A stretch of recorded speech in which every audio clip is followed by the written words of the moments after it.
해야 될 얘기들이 좀 몇 가지 있어서 그 얘기도 하고 나서 이제 진행을 해보도록 합시다. 뭐 그렇게 해서 마무리하고 뭐 이렇게 해봅시다. 일단 우리 지난주에 오늘 지난주에 했고 오늘 그래서 여러분들이 시험 본 내용에 해당되는 게 싸움의 원리 그리고 파울리 베타 원리. 나는 이 파울리 베타의 배가 I인지 O인지 아직도 너무 헷갈리는데 뭐였지? I냐 O냐? 내가 답지해 놓은 게 맞을 거거든? 어? O야? 그래? 오케이. 베타 원리. 그래서 파울리 베타 원리, 싸움의 원리, 그 다음에 훈트 규칙. 그래서 이렇게 세 가지 규칙, 그러니까 이 원칙과 규칙들을 이제 배워서 우리가 전자를 배치해보자 라는 거였어. 전자를 I예요? 아 그래? 그래 뭔가 I가 맞는 거 같기도 하고.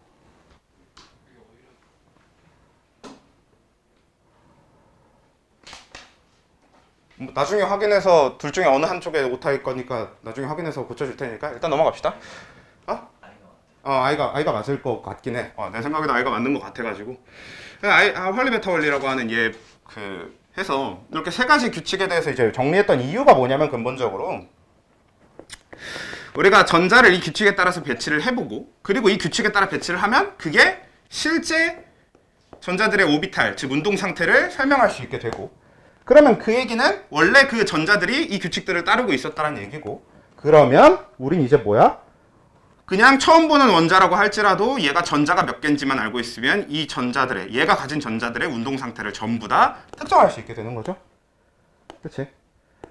그러니까 사실 원래 이제 이쪽 지식들이 다 그런데 우리가 이걸 배워서 더 넓게 써먹으려고 배우는 지식들이 많지. 이제 여기 고등학교 지식부터는. 그래서 여러분들이 뭐 그냥 우리의 목적은 황 이런 걸 주면 황이 이 세 가지 규칙에 따라서 전자 배치를 하게 되면 얘는 이제 1s 2개, 2s 2개, 2p 6개, 3s 2개, 3p에 4개가 들어가면서 그리고 요거는 굳이 다 찰 테니까 안 채워본다고 하더라도 3p에 4개는 하나, 둘, 셋, 넷 이런 식으로 들어갈 거다. 이런 걸 이제 한 번에 스무스하게 쫙 처리를 해주려고 하는 거잖아. 여러분들이 처음 보는 무언가가 나왔는데 걔가 대충 한 36번쯤 된대. 그럼 이 36번쯤은 전자 배치가 어떻게 되는지 또 한번 쭉 채워보고 만약에 채워본다고 하면 1s 2개, 2s 2개, 전자가 6개일 테니까 그럼 2p 6개, 3s 2개, 3p 6개, 4s 2개, 그 다음에 3d 10개, 뭐 4p 몇 개냐? 그러면 지금까지 몇 개냐? 18, 20, 26, 28, 38. 뭐야 이미 넘었네요? 그러면 여기까지. 이렇게 하면 되는 건가? 아니 이게 뭐야 이거 28개잖아 그러면. 더 가야 되는 거 아닌가? 몇 개인지 좀 세봐라. 10개 넣고 6개. 여기까지가 20개고. 28이니까 더 넣어야 되는 거 맞지? 네. 그래. 이거 10개 맞잖아. 그래 이상하다 했어. 10개 해놓고 그 다음에 뭐 4p 6개 또 데려와야 되겠고 그 다음에 몇 개 남았냐 이제 36 딱 끝났네. 그러네. 그치. 이렇게 채워본다. 그리고 얘네들은 뭐 굳이 전자 배치 안 해봐도 되겠네요.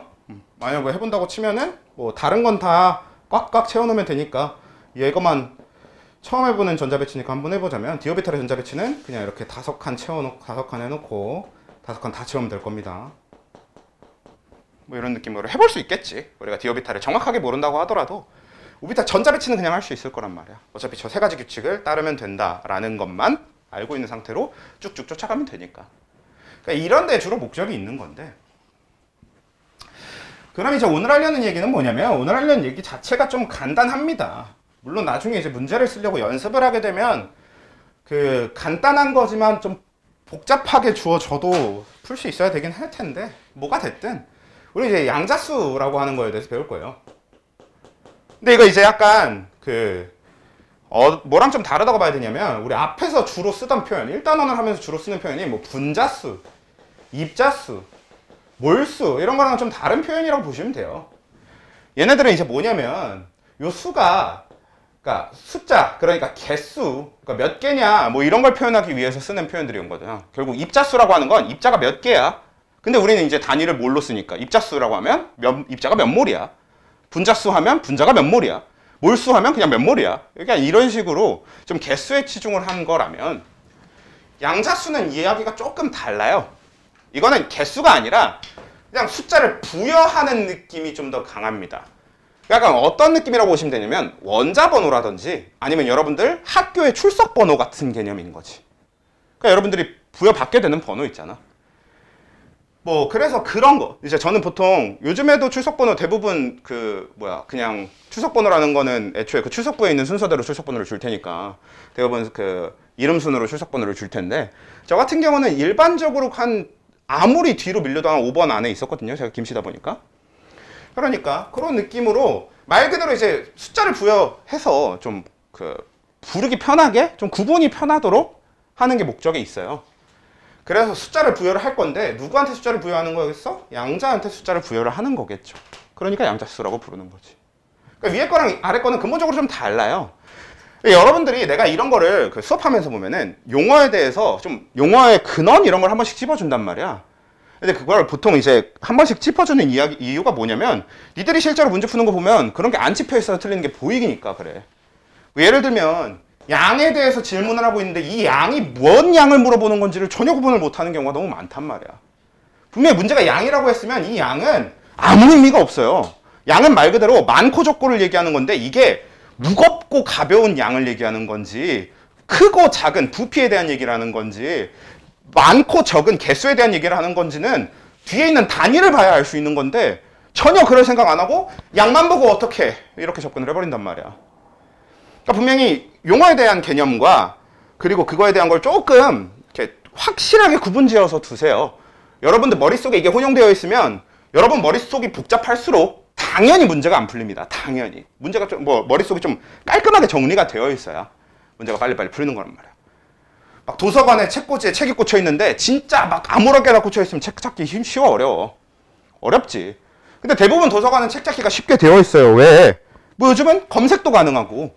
근데 검색보다 근본적으로 어떻게 되어 있으니까. 구별이 제대로 돼서 꽂혀 있으니까. 물론 뭐 도서관 잘 안 갈 수도 있겠는데 저는 개인적으로 책 읽는 걸 좋아해서 도서관으로 예를 들게 됐네요. 아무튼 그런 식으로 좀 정리가 잘 돼 있는 게 되게 중요하거든요. 그러니까 양자수라고 하는 용어에 대해서도 그렇게 한번 좀 보고 딱 콕 집어넣고 지나가 봅시다. 얘는 이제 양자라고 하는 애한테 매겨놓은 숫자야. 이런 양자들을 구분하기 위해서 매겨놓는 거지. 그렇지? 왜냐면 양자라고 하는 애들한테는 뭐 일일이 이름을 지어줄 수는 없잖아요. 그렇잖아. 양자한테 일일이 이름을 우리가 무슨 수로 지어줍니까? 그래서 이거는 이제 양자한테 매기는 숫자인데 일단 두 가지. 일단 그럼 화학에서 양자라고 하는 건 어차피 다 전자얘기니까 그럼 우린 전자한테 숫자를 매기겠다는 소리고요. 그리고 그럼 숫자를 왜 매기냐? 이건 일종의 뭐로서 작용하게 될 거냐면 주소 같은 개념으로 작용할 겁니다. 주소 내지는 이제 좌표 같은 개념으로 작용하는 거지. 그러니까 실제로 예를 들어서 내가 여러분들한테 지금 제가 여기다가 점을 찍어 놓을까요? 여기다 점을 찍었어. 자, 이 점을 너희들 지금 친구들한테 전화해서 이 점의 위치를 설명을 해.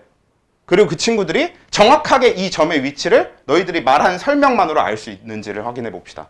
라고 하면 제대로 설명할 자신 있어? 걔가 완벽하게 점을 찍을 수 있도록? 그치? 우리가 그냥 설명하려고 하면 전화해갖고 이게 칠판의 오른쪽 위에 있는데 칠판이 대충 어느 정도 크기냐면 팔을 벌렸을 때 이렇게 설명해야 되잖아. 그치? 그렇게 설명하면 되게 어렵거든? 근데 우리가 이걸 설명을 쉽게 하기 위해서 뭘 만들어 놓은 거야? 우리가 이런 설명을 쉽게 하려고 뭘 쓰는 거야? 좌표평면이라고 하는 걸 만들어서 좌표를 쓰는 거죠. 그치? 그러니까 실제로 얘가 지금 여러분들 눈에 그냥은 안 보이지만 자세히 보면 여기 이렇게 칸이 이렇게 구분이 되어 있거든? 보일 수도 있고. 여기 보면 이렇게 지금 여기 점선이 이렇게 띡띡띡띡띡 가 있어요. 여기. 그리고 세로 점선도 이렇게 있고. 여기 이렇게 칸의 구분이 있어요. 여기 보면. 그래서 만약에 우리가 여기를 원점으로 잡고 지금 이 칸에 따라서 제가 여기를 일부러 진짜 이 딱 점선이랑 이게 지금 점선이 여기가 이렇게 지나가고 여기 이렇게 지나가는 여기 사이에다 딱 찍었거든. 그럼 이걸 좌표화시켜서 접근한다고 치면 그나마 설명이 갑자기 어떻게 돼? 확 편해지지. 우리가 이 점의 위치를 정확하게 특정하는데 굉장히 편해진단 말이야. 그것처럼 전자에 대해서도 이 전자의 좌표 내지는 주소를 한 번에 이제 정해 놓는 거지. 그래서 이렇게 정해두게 되면 우리가 어떤 전자를 이야기하려고 하는가에 대한 게 굉장히 쉬워지겠죠. 편해지겠지. 그렇게 해서 이 전자에 대한 설명을 위해서 우리가 전자한테 숫자를, 그러니까 주소를 부여하는 게 양자수가 되는 거죠. 그래서 보면요, 양자수라고 하는 건 일단 네 가지가 있어요. 그러니까 우리는 뭐냐면 좌표는 좌표인데 네 개의 숫자가 들어간 좌표가 되는 거죠. 이 네 가지를 이용해서 전자를 특정할 겁니다. 이 전자의 주소를 만들 거예요. 그 중에 제일 처음에 해당되는 게 이제 기호는 n을 쓰는데 이미 우리가 봤던 n입니다. 이거 어디에 했던 n이냐? 그치, 전자 껍질 얘기할 때. 그치, 전자 껍질 얘기할 때 우리 뭐였어? n은 1, n은 2. 첫 번째 껍질, 두 번째 껍질. 그래서 그 n이 뭐였냐면 주 양자수라고 하는 이름을 가지고 있었습니다. 그러니까 얘는 제일 간단하게 받아들이면 결국 전자의 뭐를 설명하는 주소가 되는 거냐면 전자의 껍질을 설명하는 주소가 되는 거지. 전자가 첫 번째 껍질에 있어. 이러면 n은 1의 주소를 갖고 있는 거고, 두 번째 껍질에 있어 하면 n은 2이 되는 거죠. 근데 근본적으로는 전자의 껍질을 설명하려고 만든 건 아닙니다. 원래 주양자수는. 원래 주양자수가 설명하고자 하는 바는 전자의 껍질이 아니라 전자의 에너지를 설명하기 위해서 만들어져 있는 거예요. 그러니까 주양자수 자체가 우리 이미 본 적이 있었던, 앞에서 다뤘었던, 그리고 여러분들이 물리에서도 다룰, 저기서 장쌤 저번에 말씀하시는 거 보니까 요즘 물리에서 딱 그 내용 나가려고 하시거나 그러려는 것 같던데 아무튼 물리에서도 다룰 마이너스 n제곱분의 k라고 했던 이거.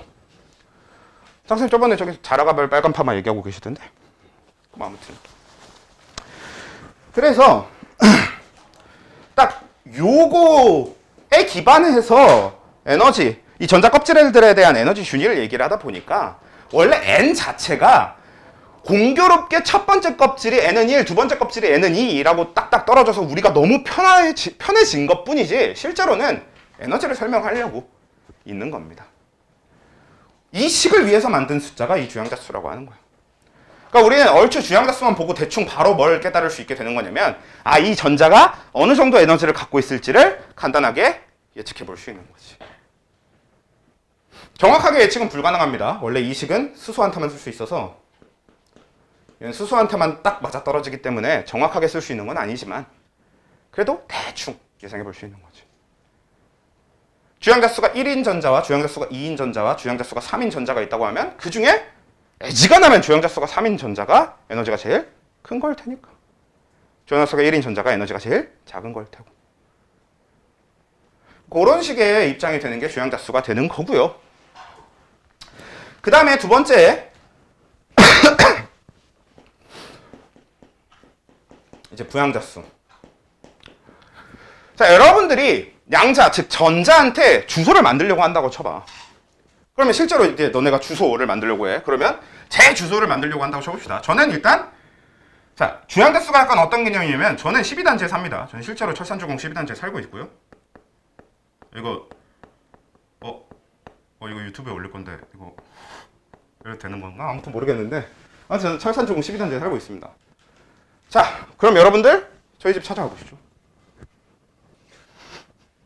말이 안 되지? 그럼 일단 여기서 조금 더 정보가 필요하겠지.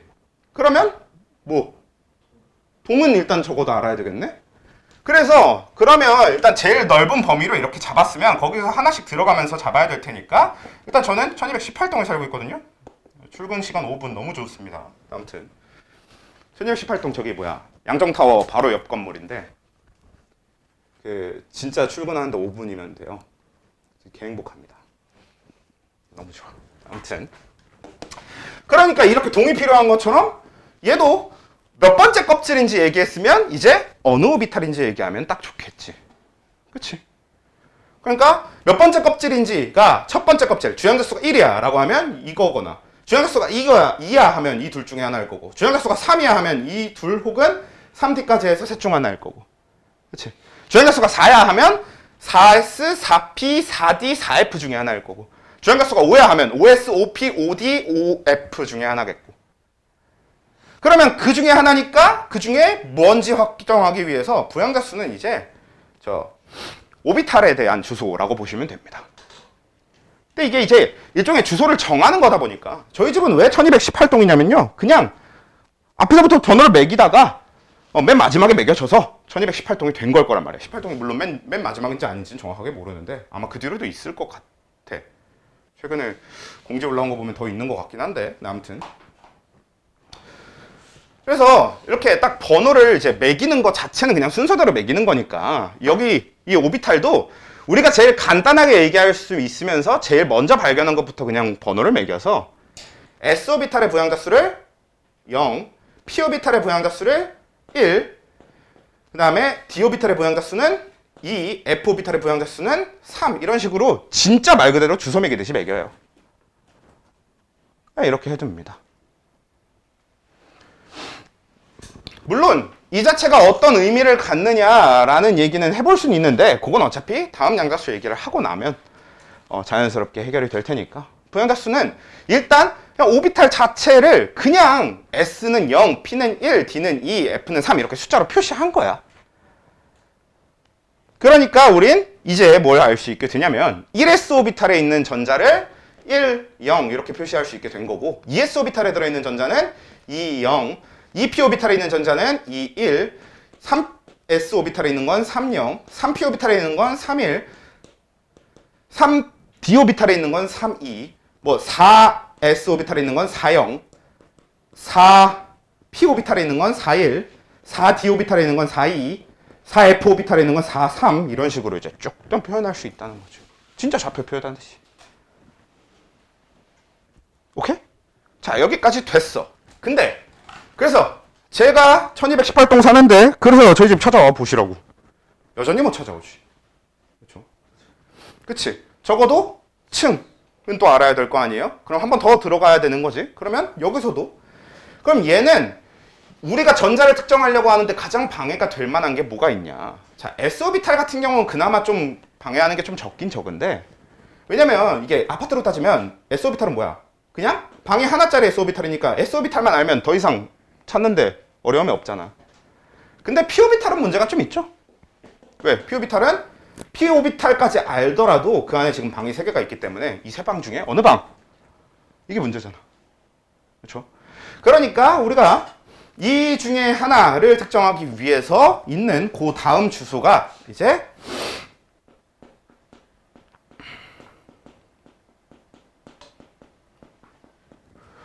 라고 부르게 됩니다. 주로. 잠깐만.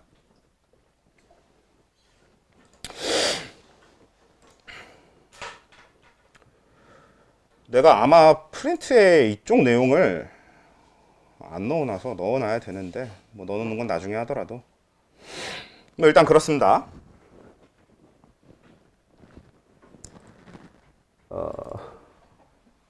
이거 좀 보고 나서 얘기를 하도록 할게요.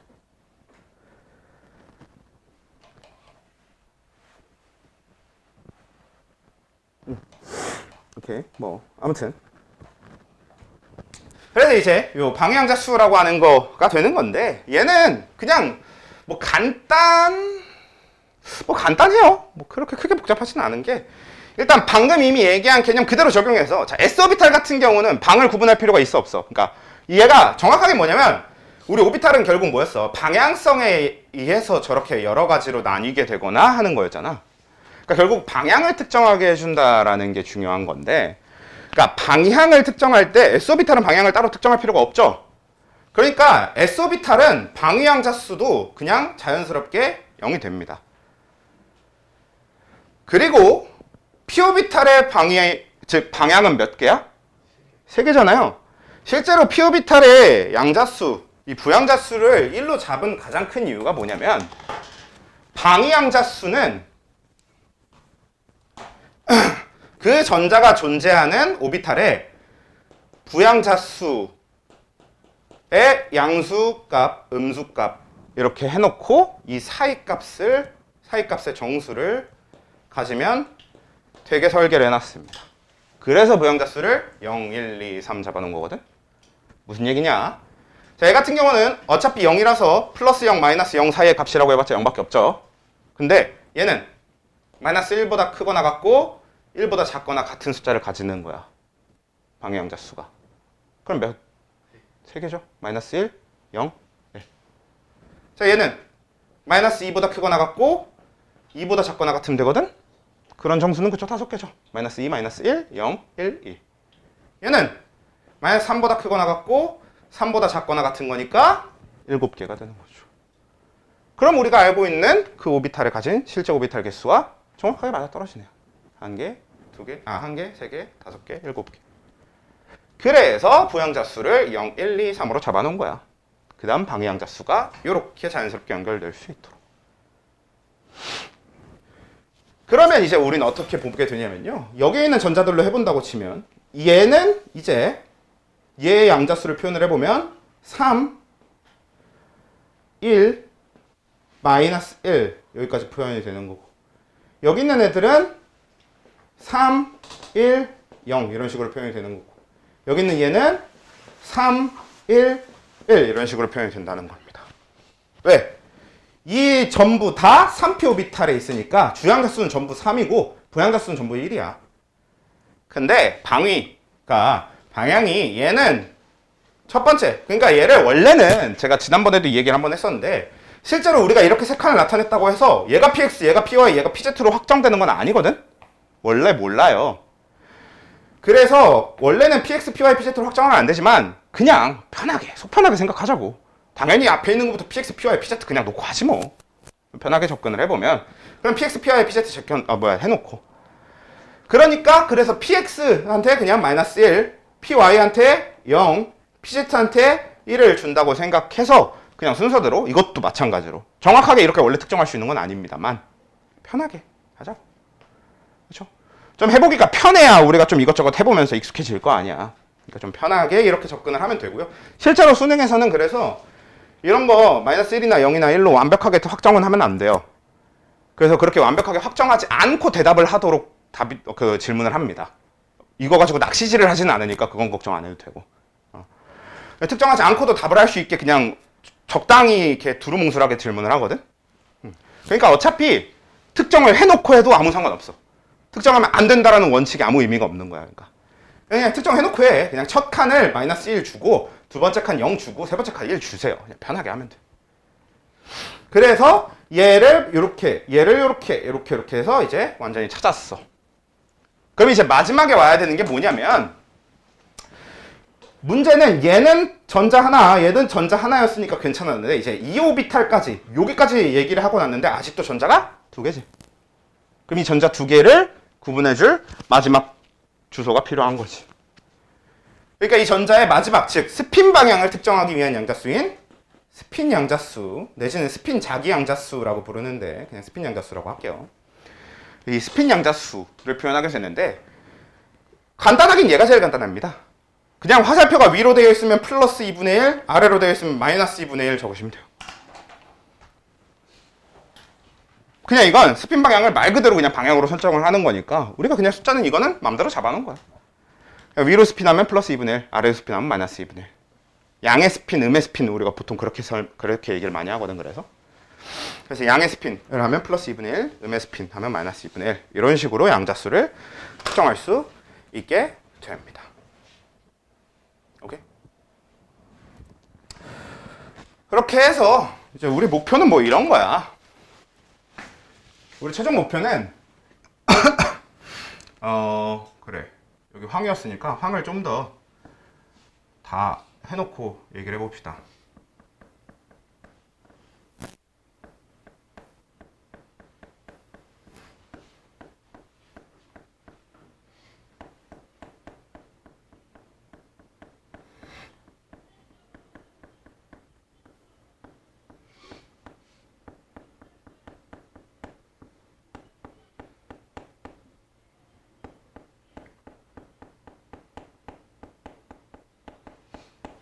이런 식으로 돼 있다고 하면 원래 이 지식을 만들고 그리고 우리가 이 지식을 배운 거의 근본적인 목적은 이제 뭐가 될 거냐면 너희들이 누군가한테 이 전자를 설명해야 된다라고 할 때 그럼 이 전자에 대해서 뭐라고 얘기하면 될 거란 얘기냐면 주양자 수는 2고 부양자 수는 1이면서 방향자 수는 1일 거고 스핀 양자 수는 마이너스 2분의 1인 전자라고 설명을 하면 되겠다는 얘기고 반대로 듣는 입장 쪽에서도 뭐라고?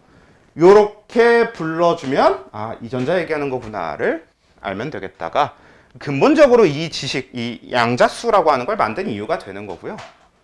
우리가 실제로 이제 문제에서 사용하게 되는 건 주로 어떤 느낌이냐면 부양자수가 몇 개짜리 부양자수가 몇인 전자, 뭐 부양자수가 2인 전자 개수가 몇 개인 원자는 누구인가 이런 걸 확인하는 게 실제로 우리가 문제에서 사용하게 될 방식입니다. 뭐 예를 들어서 부양자수가 1인 전자가 5개 있는 원자야 이런 거. 그럼 그 원자는 우리가 뭐일 거라는 거 바닥 상태를 당연히 기준으로 했을 때 부양자수가 1인 전자가 5개래. 누구예요? 플루오린입니다. 피오비탈의 전자가 5개만 들어가려면 플루오린이어야지. 그게 이제 우리가 실제로 문제에서 사용하게 되는 방식이 될 겁니다. 그거는 중간고사 끝나고 기말고사 준비하면서 연습할 거니까 지금은 일단 양자수에 대한 개념만 용어들의 개념만 잘 이해해두고 잘 잡아두고 가면 괜찮을 것 같아요. 오케이? 그래서 여기까지만 하고 이 뒤부터는 이제 아예 중간고사 끝나고로 밀어버리는 걸로 할 거고요. 그래서 됐고 오늘 수업 자체는 굉장히 그러니까 내용에 대한 수업